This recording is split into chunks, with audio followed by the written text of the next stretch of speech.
Moonrise, Chapter 10. Friday rolled around quickly. All of us, minus Edward, sat at our lunch table as usual. Edward and I would be leaving soon to go hunting, so he would have a decent time with Bella tomorrow.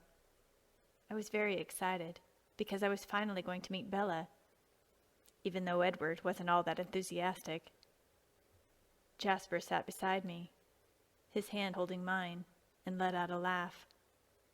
"I'm surprised you aren't shaking with excitement yet, Alice," he murmured, as he calmed me once again. I leaned my head against his shoulder and just sighed. I got out of my seat and squeezed Jasper's hand before releasing it. He smiled and sent me a wave of love. I walked toward Edward and Bella and stood just behind Edward. Bella looked up at me, and by her face, she was assessing me. "Alice," Edward said, not turning around to look at me. "Edward?" I answered back. "You better introduce me." "Alice, Bella, Bella, Alice," he sighed, gesturing to the two of us in turn. "Hello, Bella," I said happily, with a bright smile. "Hi, Alice," she answered, her voice shy. "Are you ready?" I asked him. "Nearly. I'll meet you in the car." I left then, walking out of the cafeteria briskly and toward the parking lot. I opened the passenger side door of Edward's car and sat down. I waited silently, and soon Edward opened the car door. He started the ignition and swerved out of the parking lot. "We need to drop Bella's truck off at the school before we leave," he said. I nodded, and 3 minutes later we were at her house. Edward stepped out of the car, and I switched into the driver's seat. He walked into her house and came back the next second with her car keys in his hand. He got into her truck and backed it out of the driveway, starting to head back to the school. I backed out as well and followed behind him. How he got into her house so easily was beyond me. I guess when you watch someone as much as he does, you learn a thing or two. Edward parked Bella's truck in the spot where his car had been earlier, and he exited the decrepit vehicle. He opened the driver's side to his car, and I frowned, scooting over as he chuckled. He always insisted on driving. We dropped off Edward's car next, parking in the west garage, and giving a quick hello to Esme before leaving again. We went to the national park that was about 45 minutes outside of Seattle, and we got out of the car. Edward immediately took off, but I took my time. I settled for 2 deer, not really caring what I got. My thirst was fine to begin with. I followed after Edward and saw him draining a bear. That was his 4th catch. I laughed as he finished. "What, are you trying to test the theory that vampires can't get sick?" I asked him. He laughed and shook his head. "Just taking precautions," he told me. "Edward, you'll do just fine," I promised him. He smiled at me, but insisted on finding something else. It was around sunset when we finally started to head back home. I looked into the future for a moment and sighed. Edward saw the vision as well, and breathed out a sigh too. Rosalie was still mad at him. We all knew it, but she was always trying to bother him, and it was just plain annoying now. We entered the house, and I immediately went to Jasper. He smiled and pulled me to him. "You are a wreck," I said with a laugh.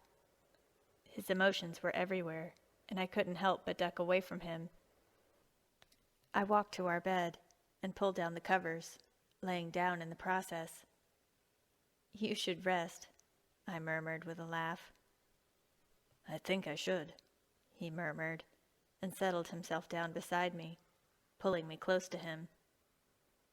We lapsed into silence then, ignoring everything else that was happening around us. The entire house was silent, as Edward prepared to take Bella out to the mountains today.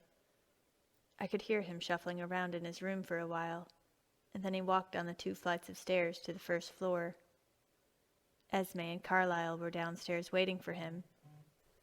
"Everything will be fine, Edward," Esme promised him quietly. "We will try to work on Rosalie and the others today," she added. Esme hated it when we fussed over anything. She felt so helpless. She thought of us all as her children, and in a way, I always thought of her as my mother. "I really hope so, Esme," he murmured. The house fell silent for about 20 seconds as Edward departed, and then I heard a door open and slam, followed by 2 sets of feet going down the stairs. "How can you just let him go like that?" Rosalie asked in an angered voice. Jasper and I both sighed as the house fell tense again. She was so insistent on Edward not being with her, but she had to face it. She was not going to get her way now. Edward and Rosalie had fought continuously since Thursday. Every time they spoke to each other, it turned into an explosion, things being broken in their little feuds. All of us helped in separating the two, but they would always find a way to get on each other's nerves. Jasper held me tight to him. The constant change of emotions was really getting on his nerves. I ran a soothing hand through his hair, and then down his chest. I kissed his lips softly, and felt him relax from underneath me slightly. "We can always head out and do something else for a few hours," I reminded him, letting him know that he didn't have to sit through this. "That would be great, and you could get a little break too," he murmured. He was right. My visions had been a pain, but I could always push them away. Jasper was stuck having to deal with it. "I would really like that," he continued, as he pulled me even closer and trailed a dozen kisses down my neck. I giggled, but then stopped and turned to face the door. I rolled over to lay innocently beside my husband, and the next second our door had opened. There was no knock or anything, and both Jasper and I frowned as Rosalie walked into our room. "Alice, I need your help," she stated, as she flitted through our room, opening and closing drawers, looking for something. "With?" I asked warily, sitting up in bed, the sheets falling to my lap. "What are you doing?" I asked as she walked into our closet. "Where is your sketchbook?" she asked me, and my eyes immediately narrowed. I had an idea of what she was about to ask me to do, and I was not at all interested. I sighed, as did Jasper, and fluidly got out of the bed, leaving Jasper there to look at me anxiously. I walked over to the bookshelf and took out my sketchbook. My sketchbook was where I drew my visions that were hard to make out. Either a decision hadn't been made, or there was something in the way. Rosalie took it away from me and started flipping through it until she found an empty page. "What do you want?" I asked her again, annoyance filling my voice as I looked at her. "I need you to—" I didn't let her finish, seeing what she was going to ask, and I was not up for it. "No, I will not help you spy on Edward. This is his business, and you should leave it alone.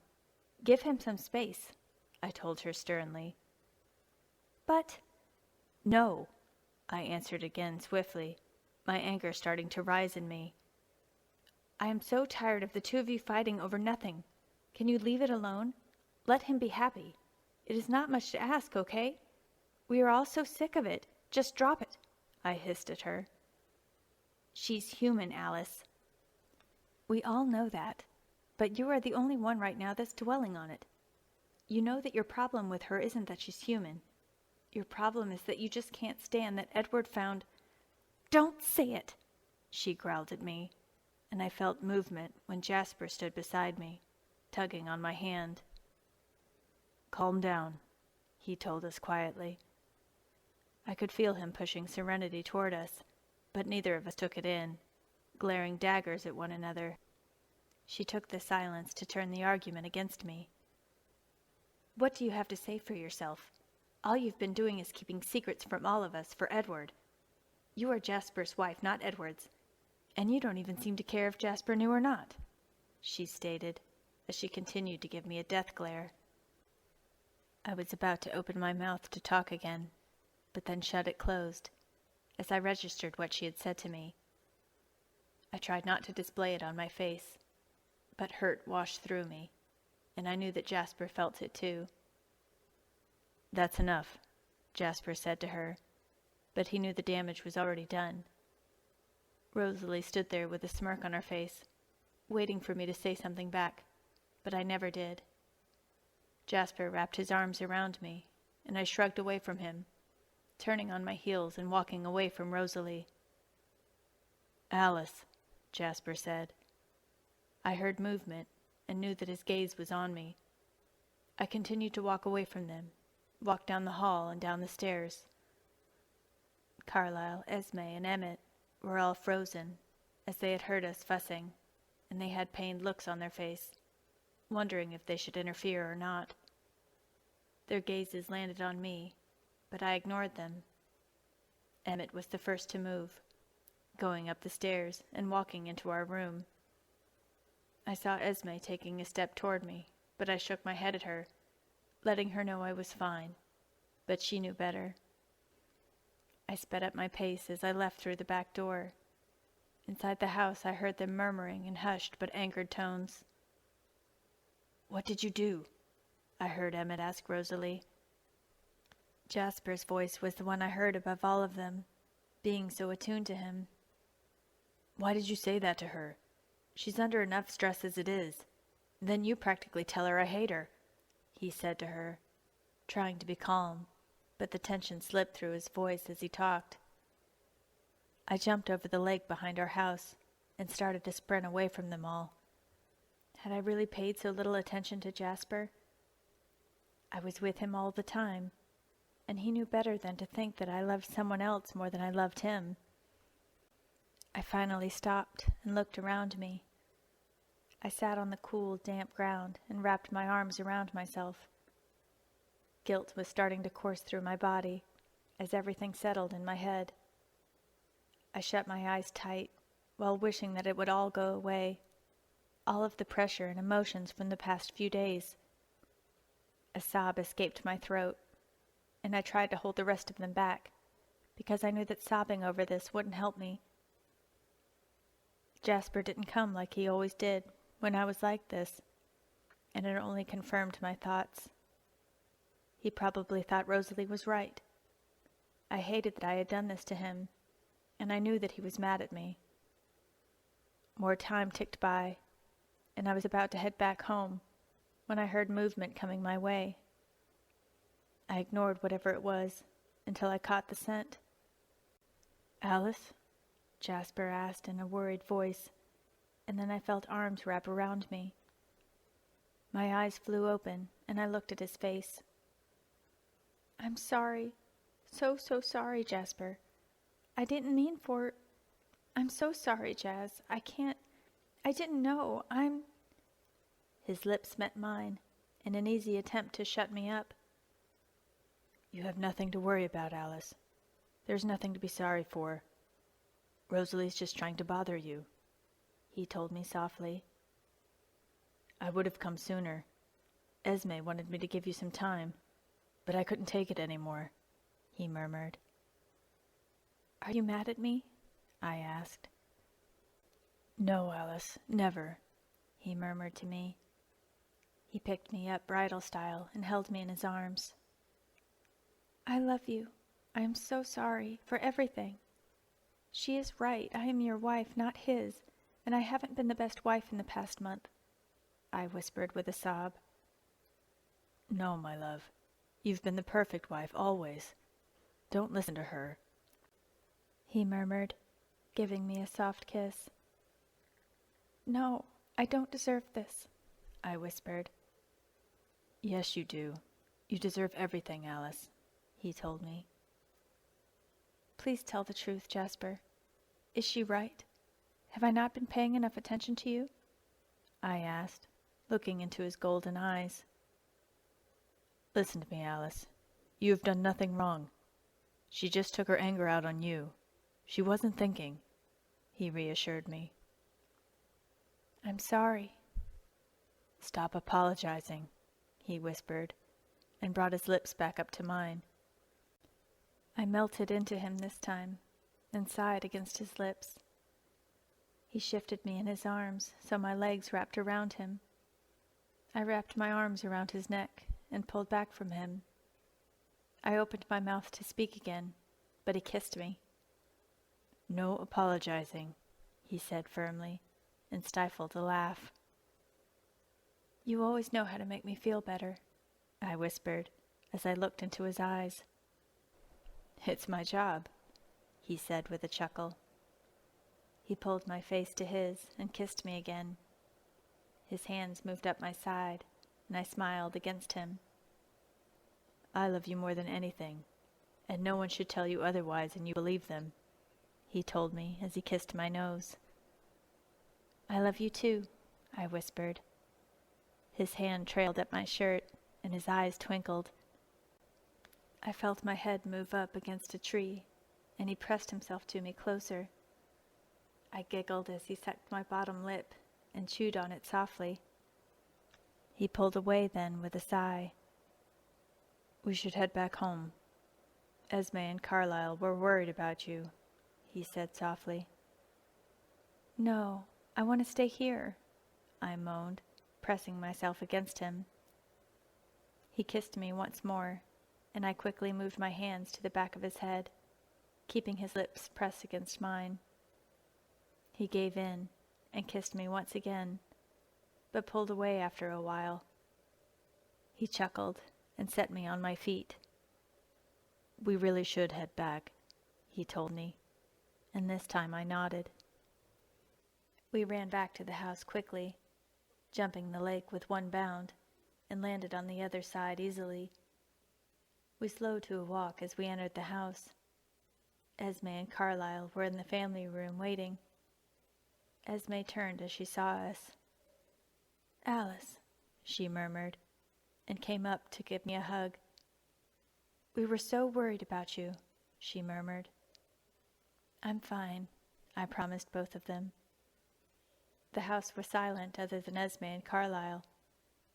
Jasper's arm wrapped around my waist, and he kissed me softly on the cheek, feeling my unease. I looked up at him with a smile.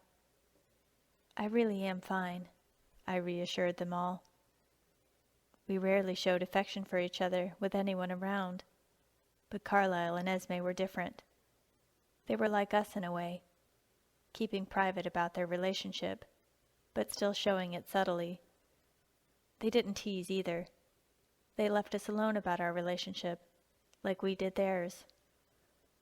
The sun peeked through the clouds, entering the house, and a smile brushed my lips again, thinking of Edward. I wanted to sneak a peek into the future, but thought that it was his moment and not mine. I looked out of the window and sighed. Esme's thoughts were mirrored with mine. I knew it. She wanted to ask me, but wanted it to be his moment as well. "They are just fine. I know it," I whispered to her. She gave me a small smile and turned to Carlisle. I pulled on Jasper's hand again, leading him up the stairs into our room. I shut the door behind us and walked into the closet so I could change clothes. Jasper and I stayed together for the rest of the day. The day soon became dusk, and then completely dark. Esme was waiting for Edward to return home, and silently I was too. It was early morning when we heard him approach, his footsteps coming fast. Jasper and I walked down the stairs as he came in through the door.